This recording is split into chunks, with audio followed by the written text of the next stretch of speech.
Good morning, and welcome back to Jody Lewis Creations. In today's video, we're going to be working on the giveaway gift for the hashtag Octuga 2024. I am not hosting the giveaway. I'm not handling the giveaway. I am just providing one of the prizes. So, this is a, what is it, Jody? Get the word out. Christmas box, like a gift box, and I am just I'm just using it. Just gonna use it here to make some bases for our giveaway project, and this project is inspired by Tracy Fox at Tracy Fox Creative and Love Junk Journals on Etsy. And she made a project similar to this, and so I am taking inspiration from her. Now, I'm not the only one taking inspiration from her for a giveaway. Kirsten at Adventures in Crafting and Art. Kirsten, I think I finally got that right. We are tag teaming. I am going to handle the US and Canada, and she is going to handle the European giveaways. So I'm cutting this to 4.5 by 6.5. Hopefully, I'm getting it straight, and I'm gonna need a new blade after cutting through this little bit of chipboard here. So 4.5 by 6.5, those are gonna be my covers, okay? And what I'm going to do is I have this paper here that's left over, and hopefully it's not gonna be quite big enough because I did 6.5. So maybe I will just do 6, and then I know it will be tall enough. In fact, I am. I'm going to take these down to 6 inches so that I can use up my scraps, because that's my plan for this. So 6, and then let's just make it simple and go 4. Okay? So that's what we're doing. 4 by 6 is my base.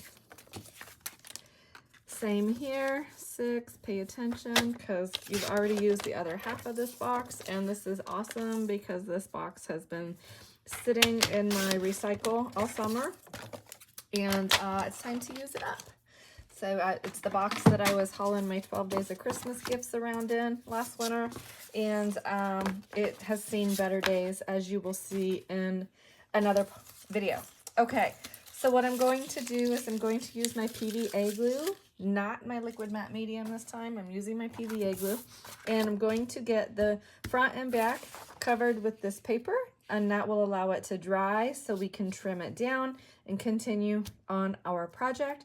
I'm also going to see what scraps I have here on my table that might be the Octuga scraps. It might just be scraps that I have here to use to make this, and I need about 25 pages.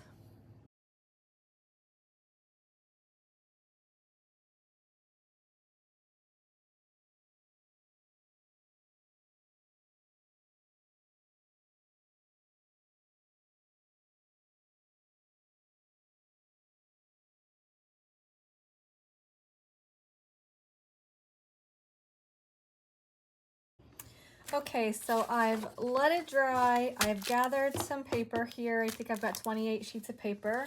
I've made a little template, and I'm going to do 4 across the top here. And what I'm going to do is just lay my template on here.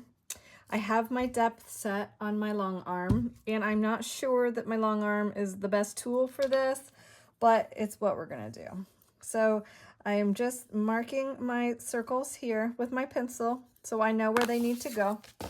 I'm going to stack them together and then hope, hope I get this right. Oh my gosh. So one thing about this long arm is, like, I wanted to use the smaller hole, but I couldn't set the depth where I wanted it. So I'm back to using the bigger hole.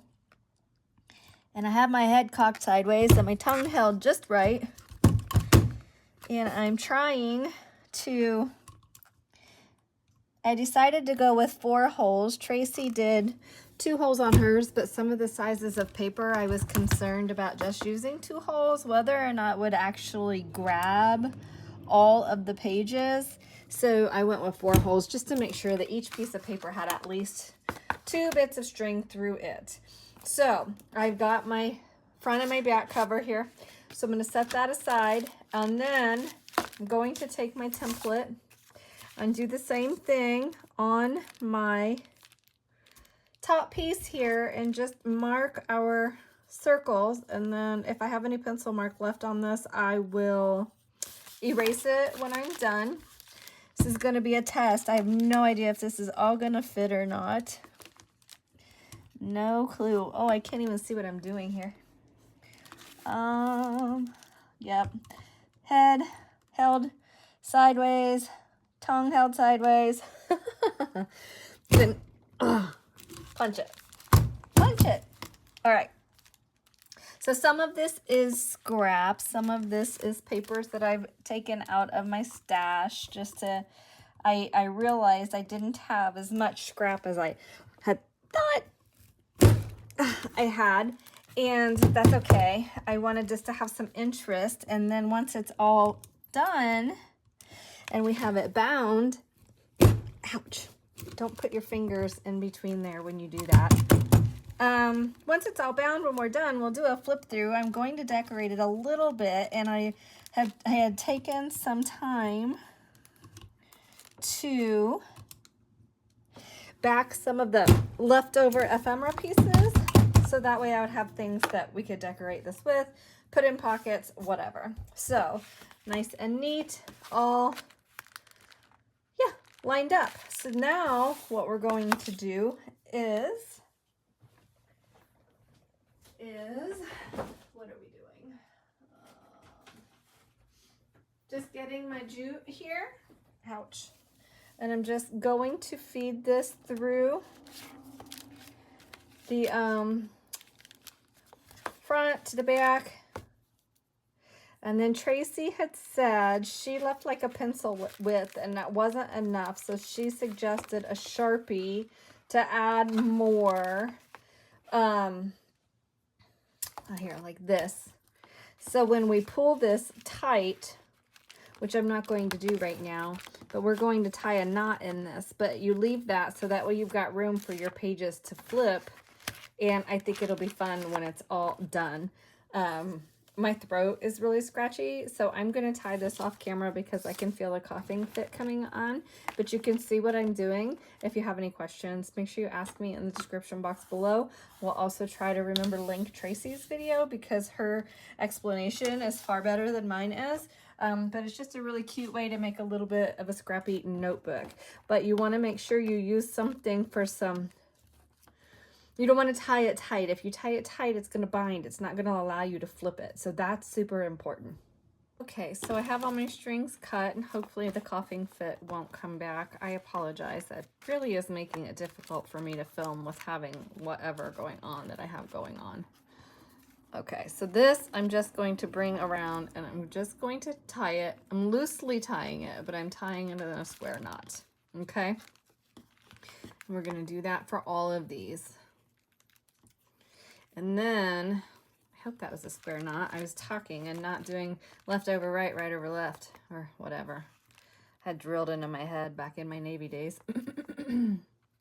Square knots are good because they really don't come apart. I mean, they're a really nice knot, and you can get them apart if you want to, but they don't typically come untied, which is really nice.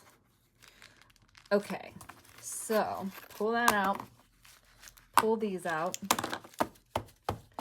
and we have our bits, and it's going to allow us to flip, and I'm glad I did 4. I can see that. Okay, so I'm going to get these trimmed up. I'm going to where's my bits? I have all my bits here. I'm going to get these cut out. I have some pockets that I've reinforced, some tucks I've reinforced. So I've got them things that I've reinforced that I have to get cut out. So I will do that. Then when we come back, I'll add some embellishments to it. Okay, so the giveaway is finished. And again, I'm pretty sure I already said it, but I am not facilitating the giveaway. So those rules are have been laid out in the original launch videos.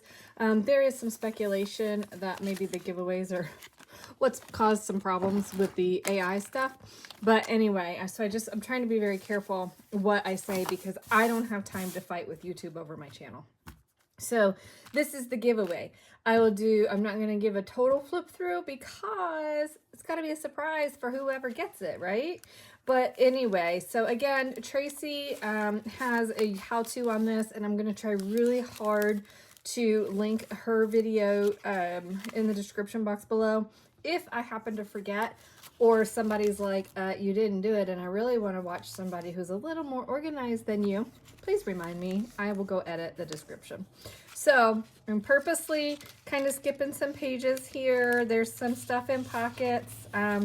So whoever wins this, you will have some bits that you would be able to use either to further embellish this or to use in a Huga type journal. So I did use some leftover bits that I didn't use. So anyway, so the front and the back are the same paper. Ooh, glue eraser. What did I do with it? Oh, it's right here. But anyway, what a fun little piece. And I think this would make really great little like stocking stuffer type journal or something to put, you know, you could even, did I come untied? Oh my goodness, I came untied. I better check this. Oh, maybe this twine isn't going to hold. Uh-oh. Okay, well, I'm going to get it fixed. Don't worry, it'll be fixed by the time you get it. And I'm going to have to use new twine, but I'll retie it. It's fine. Anyway, and I'll knot it better. So anyway, so this will be the giveaway for whoever gets it. I will, I have my twine right here. I will leave longer tails on it when I trim it, and maybe that's why with me messing with it, it's had too much wiggle. But anyway, so I hope you enjoyed this video, and it's a wonderful way to use your scraps. So, you know, if you have some that are all kind of similar sizes or whatever. Now, I did cut up some paper for this because I didn't have enough scraps, but it's a fantastic way to use scraps. If I were making this for myself, I would have used some different things, maybe some smaller pieces, whatever. But this could be cute in any size. I'm like, even a little half one would be adorable. Anyway, so thank you for joining me. I hope you're having a wonderful day. See you in the next video. Bye.